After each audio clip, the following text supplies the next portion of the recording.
Coucou, moi c'est Farah de Think with Farah. Je suis consultante en stratégie digitale et j'aide mes clients à penser leur business de façon holistique avec une approche analytique, stratégique et créative. Discutons ensemble des solutions concrètes pour optimiser votre business et le faire boomer. Je vous partage mes expériences, mes succès, mes échecs, mais surtout mes apprentissages pour que vous puissiez façonner l'entrepreneur qui est en vous et atteindre vos objectifs. Bienvenue dans un nouvel épisode de ton podcast Think with Farah. Aujourd'hui, j'aimerais commencer par te demander comment tu vas. Réellement, sincèrement, comment tu vas ? Je te pose cette question parce que moi, la semaine dernière, je n'étais pas au top. Et l'idée m'a traversé l'esprit qu'en fait, on peut totalement aimer ce qu'on fait et ne pas être au top tout le temps. Oui, c'est possible et c'est de ça dont j'aimerais te parler aujourd'hui. Je vais te parler de comment je gère ces périodes-là, comment j'arrive à lever le nez après, et aussi comment parfois je ne les gère pas, et que ce n'est pas grave du tout, en fait. Avant de commencer, j'ai posé une question sur Instagram pour définir le sujet de cette semaine. C'était un sondage qui demandait, en gros, quel sujet veux-tu que je traite ce lundi ? À savoir, peut-on se sentir mal même quand on aime ce qu'on fait ? Ou alors, pourquoi est-ce important de créer un blog pour son business ? Évidemment, comme tu le constates, c'est la question de la santé mentale qui a gagné pour cette semaine. Mais l'autre sujet, je le traiterai la semaine prochaine dans un épisode dédié 100% marketing de contenu grâce à ton blog. Pour revenir au sujet du jour, j'aimerais me recentrer sur toi et savoir, comme je t'ai dit, comment tu vas. J'espère que tu as réfléchi une seconde fois de manière vraiment sincère et que si tu vas bien, tu vas réellement bien et que c'est une réponse pleine de joie. Et si tu ne vas pas bien, c'est une réponse très honnête. Dans les deux cas, les émotions sont des choses qui vont et qui viennent. Et il y a des manières de s'en détacher pour ne pas se sentir aspiré dans des spirales négatives lorsqu'on est dedans, et pour ne pas avoir une chute trop difficile lorsque nous sommes dans une spirale positive et qu'on en sort. L'entrepreneuriat est une aventure magique dans laquelle on donne naissance à des idées, on concrétise dans la vraie vie des pensées qu'on a, une vision qu'on a de changer les choses, mais c'est aussi une aventure remplie d'obstacles, avec un grand sentiment de solitude lorsqu'on est mal entouré. Du coup, ce que j'aimerais dire aujourd'hui, c'est que ce n'est pas parce que tu as fait le choix de bâtir ta vie comme tu l'entends, que tu gagnes ta vie avec un projet dont tu rêvais, que ce n'est pas ok de te sentir mal. Que l'on soit en CDI ou à son compte, on a des émotions qui nous traversent tous les jours, de manière rationnelle ou irrationnelle. C'est le cerveau humain, voilà. Par contre, il y a une petite différence entre l'entrepreneuriat et le salariat. Quand tu es salarié et que tu ne vas pas bien, tu peux prendre un jour off, tu peux te mettre en arrêt maladie, bref, tu as des options pour prendre soin de ta santé mentale sans payer de réelles conséquences matérielles dans la vraie vie. Quand tu es entrepreneur, cette liberté-là, d'un coup, elle est pas trop là, tu vois. Du coup, la santé mentale est un véritable enjeu pour les entrepreneurs. C'est important d'en prendre soin, parce que si tu n'en prends pas soin et que tu tires trop sur la corde, un jour tu te retrouveras dans une situation difficile et tu n'auras pas préparé cette sécurité financière pour autant. Alors on peut prendre soin de sa santé mentale de différentes manières. Il y a évidemment des professionnels qui peuvent nous accompagner. Et il y a le mindset, l'attitude que l'on va avoir chaque jour envers la vie et envers nous-mêmes. C'est important pour moi de faire cet épisode aujourd'hui parce que j'ai déjà vécu 2 dépressions en tant qu'entrepreneur. J'ai dû recommencer mon business à zéro, en pleine dépression, incluant des problèmes de santé. Et là, je me dis qu'après une année vraiment difficile, vu les circonstances actuelles, je pense que c'est vraiment le moment d'en parler. Cela dit, plutôt que de parler de santé mentale au sens intime et personnel du terme, je vais plutôt te parler de ce que moi j'expérimente dans mon business et comment ces périodes-là peuvent l'affecter. Et également, comment en fait, le fait que ça l'affecte, c'est pas si grave que ça.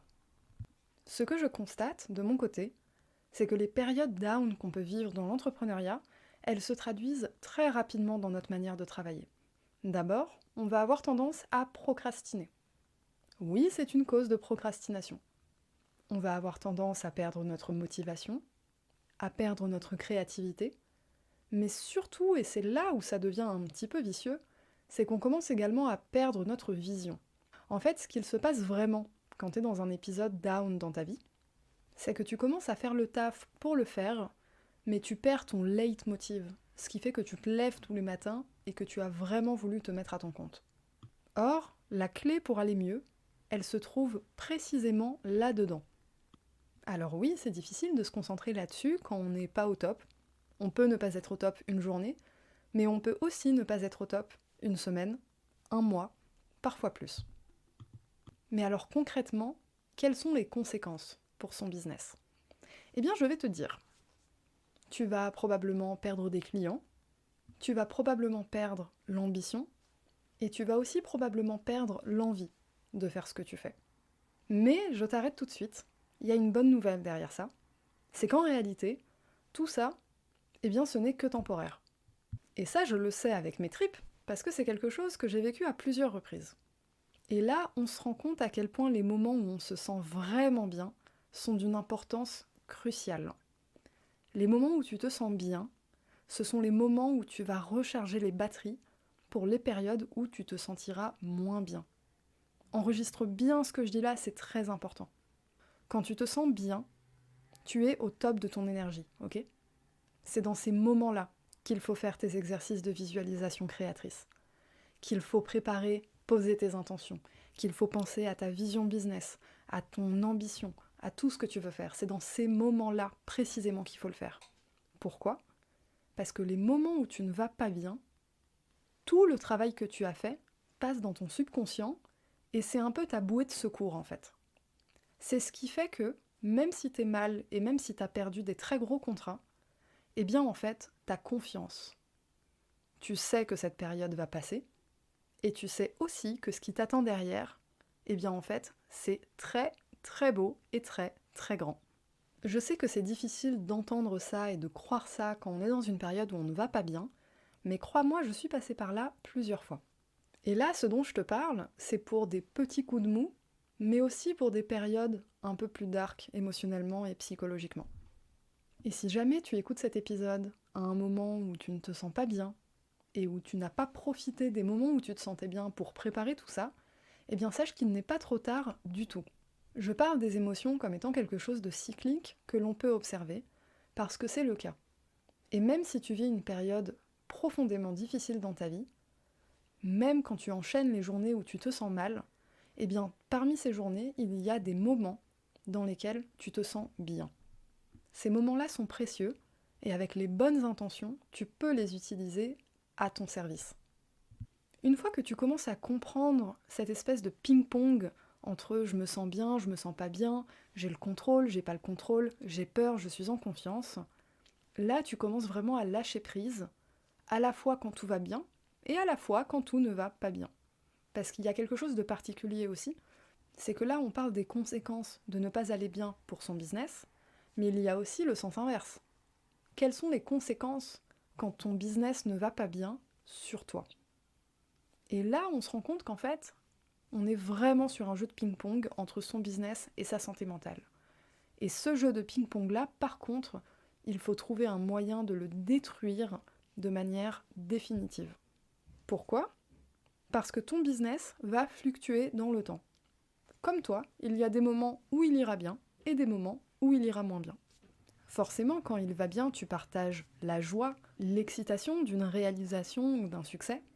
Mais imagine si à chaque fois que ton business vivait un moment compliqué, tu devais aller mal à la hauteur de ce que vivait ton business. Eh bien, je t'assure que ça, tu le vis une fois, et après, tu retiens ta leçon. Ton business fait partie de toi, mais ton business n'est pas toi. Ton business, il correspond au faire, au vouloir. Je fais, je veux. Mais il ne correspond pas au je suis. Tu n'es pas ton business. Mais du coup, quand ton business ne va pas bien, si toi, de ton côté, tu peux totalement gérer ta santé mentale et tes émotions, l'inverse s'applique aussi. Quand toi, tu ne vas pas bien, eh bien ton business peut continuer de se porter très très bien. Et ce, même si tu as 2-3 obstacles en cours de route. Le message que j'aimerais passer aujourd'hui, c'est un message de confiance, de patience et de résilience. Confiance pourquoi?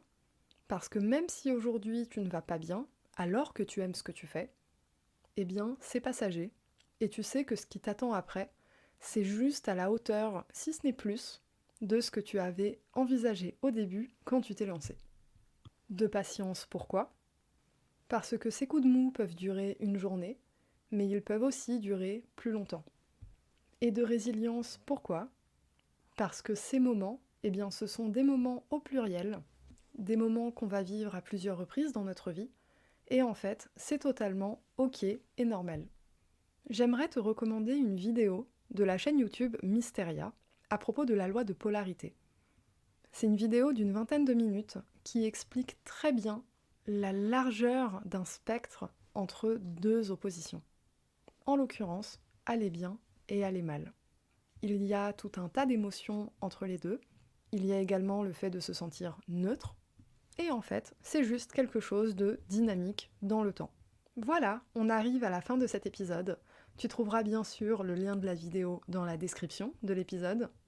J'espère que si tu vas bien, tu vas courir faire tes exercices de visualisation créatrice et poser tes intentions pour ton business.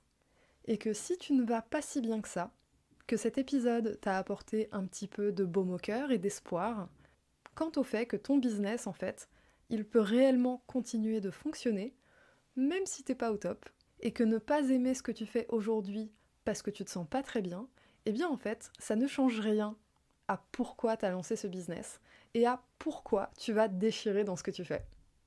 Ah, et j'oubliais, il y a aussi des moments où on n'aime pas ce qu'on fait parce qu'il y a des tâches vraiment chiantes, même quand on aime ce qu'on fait. Mais ça, c'est pas un sujet de santé mentale, et j'en parlerai dans un autre épisode un peu plus tard. Merci de m'avoir écouté. N'hésite pas à mettre un commentaire sur Apple Podcast, c'est bon pour mon référencement, à t'abonner sur ta plateforme de streaming préférée, et à partager à d'autres entrepreneurs ambitieux et ambitieuses pour leur permettre d'atteindre leurs objectifs.